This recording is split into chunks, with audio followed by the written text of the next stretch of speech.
I was the daughter of two professors, switched at birth and raised in a rural household that treated me like livestock. In my first life, I believed that finding my biological family would save me. When a young man named Yang Liyuan was assigned from the city to work in our village, I recognized our resemblance and showed him the lotus-shaped jade pendant that had been tied around my neck as an infant. He was my brother. I gave him food, completed his fieldwork, and handed over every coin I had saved so he and his sweetheart, Xiaoyu, could return to the city in comfort. Most importantly, I entrusted him with the pendant and begged him to show it to our parents. Weeks later, a telegram arrived: "The jade is false. You are not my sister." My adoptive family realized I had tried to leave and imprisoned me in a shed. I spent the next 40 years laboring for them. Only near death did I learn the truth. Liyuan had used my pendant to help Xiaoyu impersonate the Yang family's missing daughter, hoping to erase the political stigma attached to Xia's wealthy birth family. When I opened my eyes again, Liyuan was young, arrogant, and holding my pendant in his fist. "Look at you," he sneered. "Do you honestly think a city family could have a sister like you? You probably stole this jade." This time I did not beg for his affection. "If I'm not your sister, return my property." He hid the pendant behind his back. Villagers gathered as our argument grew louder. I reminded them that I had surrendered food and work points to help him, while he had publicly accused me of pursuing him. Now he wanted to keep the one object everyone knew I had guarded since childhood. "City people still eat grain grown by farmers," Aunt Xiao said. "If you despise her so much, why did you accept her food?" Cornered, Liyuan raised the pendant as if to smash it. Xiaoyu rushed forward and caught his wrist. Her panic told me everything. Liyuan was greedy, but Xiaoyu understood what the pendant could prove. She changed tactics immediately. "Liyuan once saved your life. A pendant is nothing compared with that." In my first life, I had believed the same lie. Years later, a hunter told me that his son, Zhang Yi, had found me unconscious below a cliff and carried me home. Liyuan had merely been standing nearby when I awoke. Zhang Yi was among the onlookers now. I faced my brother. "Where did you find me? At what time? What injuries did I have?" Liyuan could answer none of it. Zhang Yi calmly described the torn sleeve, the cut above my eyebrow, and the path he had taken down the mountain. The village finally understood that Liyuan had stolen credit for the rescue.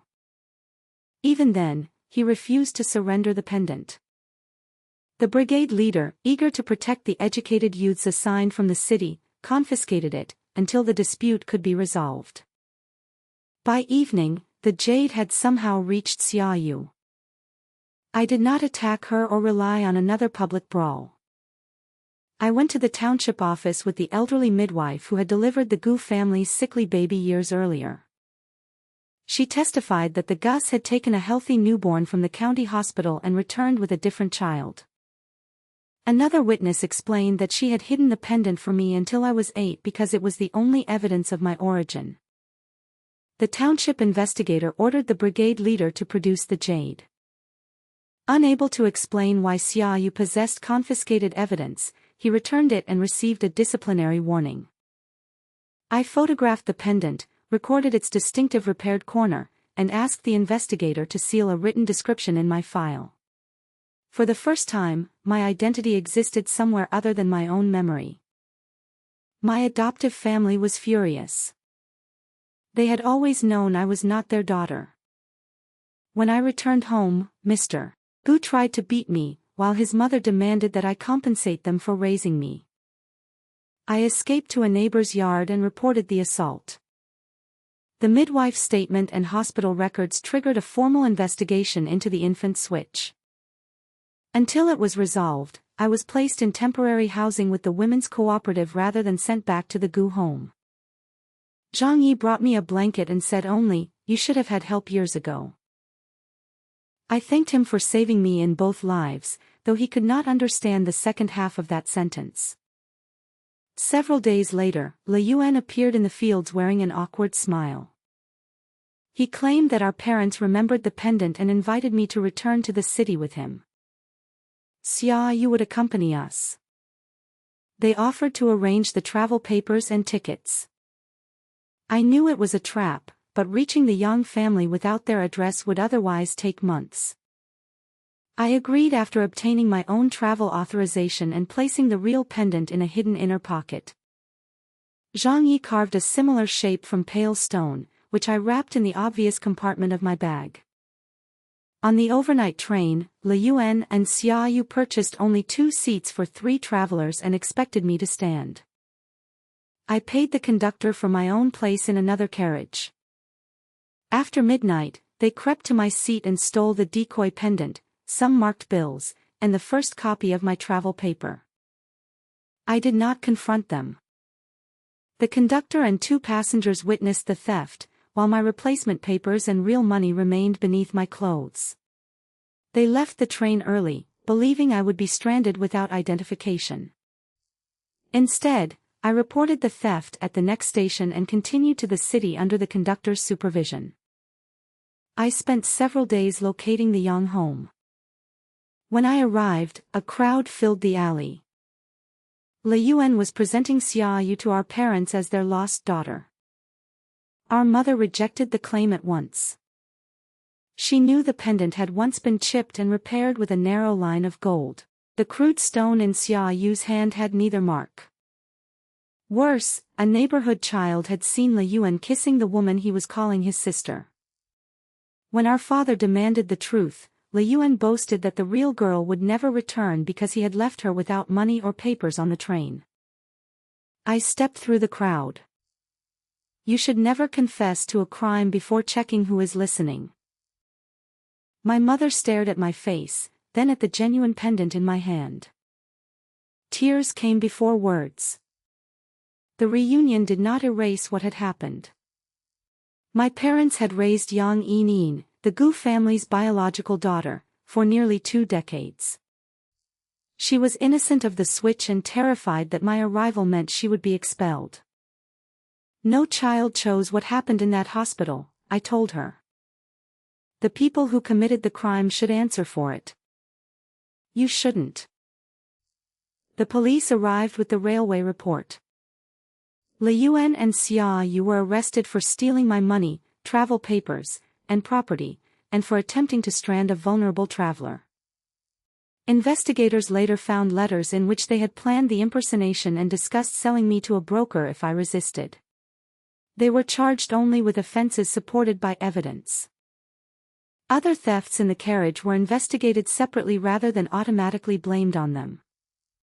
Xia Yu's family background had no bearing on her sentence, and no one received an arbitrary punishment. Both were tried for theft, fraud, unlawful restraint, and conspiracy. Le Yuen's status as my biological brother did not excuse him. My parents struggled with the verdict. He was still their son, and grief did not disappear merely because he had done terrible things.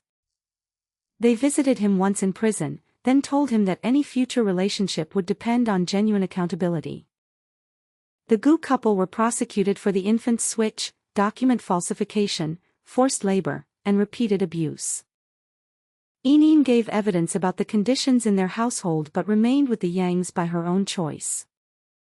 She had grown up as their daughter, and biology did not make that love counterfeit. Learning to be a family took time. My mother sometimes smothered me with attention out of guilt. My father tried to solve every problem with money. Yinin feared being replaced, while I flinched whenever anyone made a promise. We attended counseling through the university where my parents taught.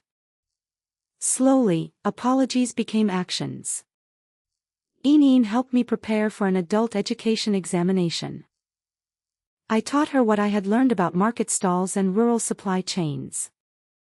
Together we opened a small licensed shop selling preserved foods and woven goods purchased directly from village cooperatives.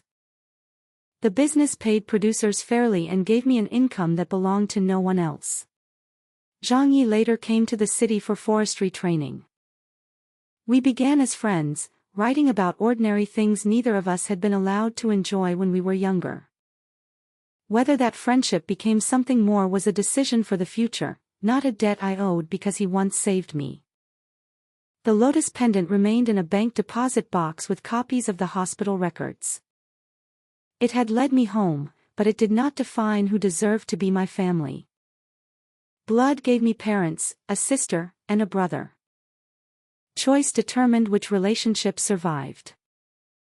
This time, I did not spend 40 years waiting for someone to rescue me. I recovered my identity, placed the truth in the hands of the law, and built a life in which love no longer required obedience.